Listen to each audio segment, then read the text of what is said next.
Assalamualaikum warahmatullahi wabarakatuh. Perkenalkan saya sendiri Aprilia Putri Adina Helga dari kelompok 3 Sejarah Pendidikan Islam ingin mempresentasikan tentang Bani Umayyah. Di sini beranggotakan yaitu Helmi Alwidia Ulhaq, Farihah Zahra Ulyafi, Aprilia Putri Adina Helga, saya sendiri, dan Sayyidah Wardatul Konita.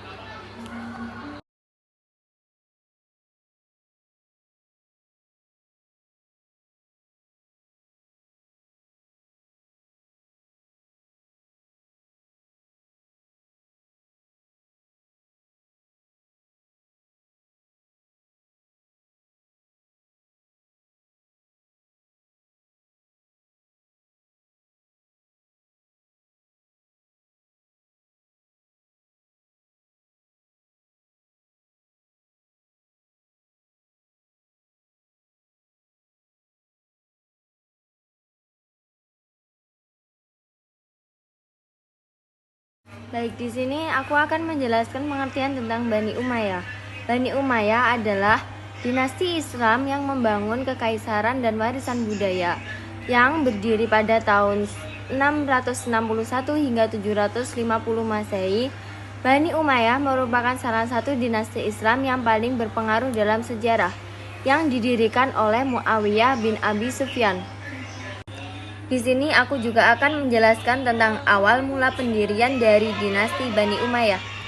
Dasar dari berdirinya dinasti Bani Umayyah berasal dari permasalahan politik setelah kematian Khalifah Utsman bin Affan. Muawiyah bin Abi Sufyan yang pada saat itu menjadi gubernur di Suriah meminta keadilan atas pembunuhan tersebut. Setelah Khalifah bin Abi Thalib meninggal dan Hasan bin Ali menyerahkan kekhalifahan kepada Muawiyah pada tahun 660 Masehi atau yang bisa disebut dengan tahun persatuan. Muawiyah secara resmi diangkat menjadi khalifah. Ia memindahkan pusat kekhalifahan dari Kufah ke Damaskus, mengikuti model sistem kerajaan yang ada di Kekaisaran Bizantium dan Persia. Tokoh-tokoh penting Bani Umayyah. Muawiyah bin Abi Sufyan. Tokoh-tokoh penting Bani Umayyah yang pertama yaitu ada Muawiyah bin Abi Sufyan, pendiri dinasti yang menetapkan dasar bagi sistem pemerintahan, monarki, dan penaklukan awal. Yang kedua ada Al-Walid bin Abdul Malik. Masa pemerintahannya sering dianggap sebagai salah satu puncak kejayaan yang ditandai dengan ekspansi wilayah yang pesat dan membangun yang megah. Lalu ada Abdul Malik bin Marwan, terkenal karena reformasi dan administrasi, termasuk penyeragaman mata uang dan pengesahan bahasa Arab sebagai bahasa resmi di pemerintahan. Dan ada juga Umar bin Abdul Aziz, dipandang sebagai khalifah yang baik hati dan adil.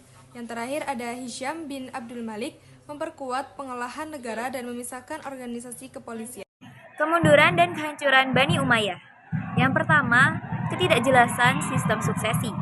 Tidak ada aturan baku mengenai siapa yang berhak menjadi khalifah berikutnya. Hal ini menimbulkan perebutan kekuasaan di antara keluarga istana dan elit politik. Yang kedua, konflik internal dan etnis. Terjadi pertentangan antar kelompok etnis, misalnya antara Arab Utara dan Arab Selatan. Juga konflik dengan non-Arab. Yang ketiga, gaya hidup mewah di istana. Para khalifah hidup berlebihan, jauh dari nilai kesederhanaan Islam. Hal ini menimbulkan ketidakpuasan di kalangan rakyat. Yang keempat, munculnya oposisi. Banyak kelompok yang tidak puas, seperti golongan Syiah, Khawarij, maupun golongan kaum Mawali, sehingga menambah tekanan terhadap pemerintah Umayyah. Yang kelima, revolusi Abbasiyah. Gerakan yang dipimpin Bani Abbasiyah bangkit karena kekecewaan berbagai kelompok terhadap Umayyah. Revolusi ini berhasil menjatuhkan dinasti Umayyah. Puncak kehancuran terjadi pada 750 Masehi atau 132 Hijriah dengan pertempuran Zab di mana khalifah terakhir Marwan bin Muhammad kalah dan ditaklukkan oleh pasukan Abbasiyah.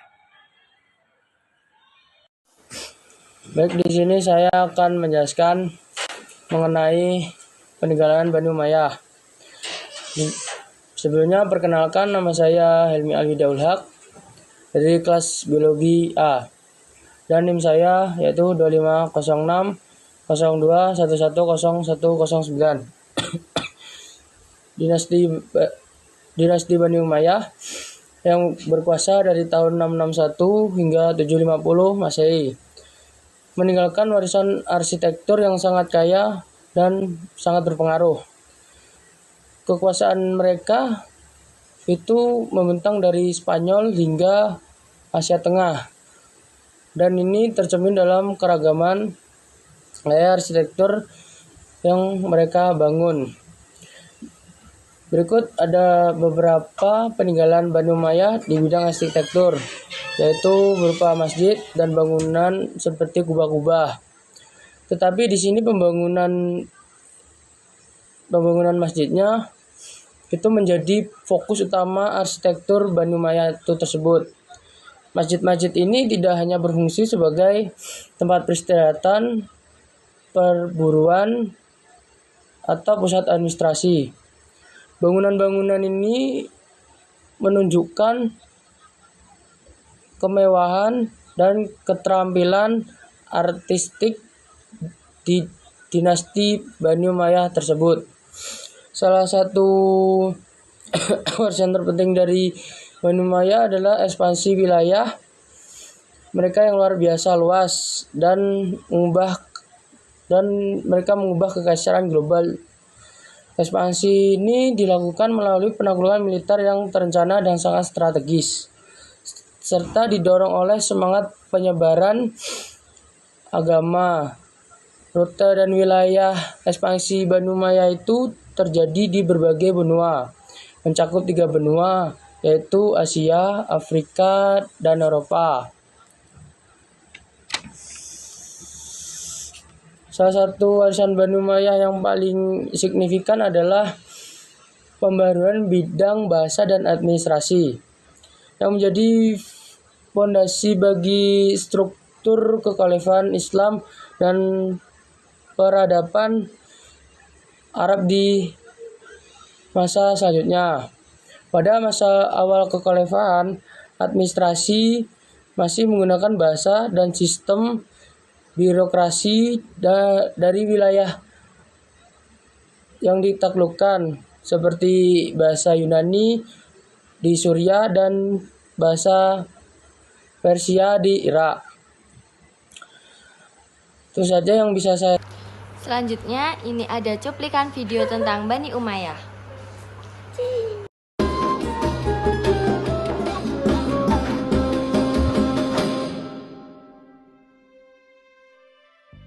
Di awal abad ke-7 Masehi, setelah wafatnya Nabi Muhammad SAW, pemerintahan Islam berada di tangan Khulafaur Rasyidin. Namun setelah terbunuhnya alih kepemimpinan Islam menjadi perebutan kekuasaan. Dinasti Umayyah dimulai ketika Muawiyah bin Abi Sufyan menjadi gubernur di Suriah dan menyatakan dirinya sebagai khalifah pada tahun 661 Masehi. Di bawah kekuasaan Umayyah, kekhalifahan berkembang menjadi kekuatan besar yang menguasai wilayah yang luas, mulai dari Spanyol hingga ke Asia Tengah. Namun kekuasaan Umayyah juga ditandai dengan konflik dan ketegangan, di mana banyak dari pihak oposisi, terutama kelompok-kelompok Syiah yang menentang kebijakan Umayyah. Dan salah satu peristiwa yang paling terkenal adalah tragedi Karbala pada tahun 680 Masehi. Dinasti Umayyah berakhir pada tahun 750 Masehi ketika Abbasiyah merebut kekuasaan. Banyak anggota Umayyah yang terbunuh, tetapi ada beberapa orang yang berhasil melarikan diri ke Spanyol, di mana mereka mendirikan kekhalifahan Umayyah di Cordoba yang berlangsung hingga abad ke-11. Sekian presentasi dari kami. Bila ada kurang lebihnya, kami mohon maaf. Billahi taufik wal hidayah. Wassalamualaikum warahmatullahi wabarakatuh.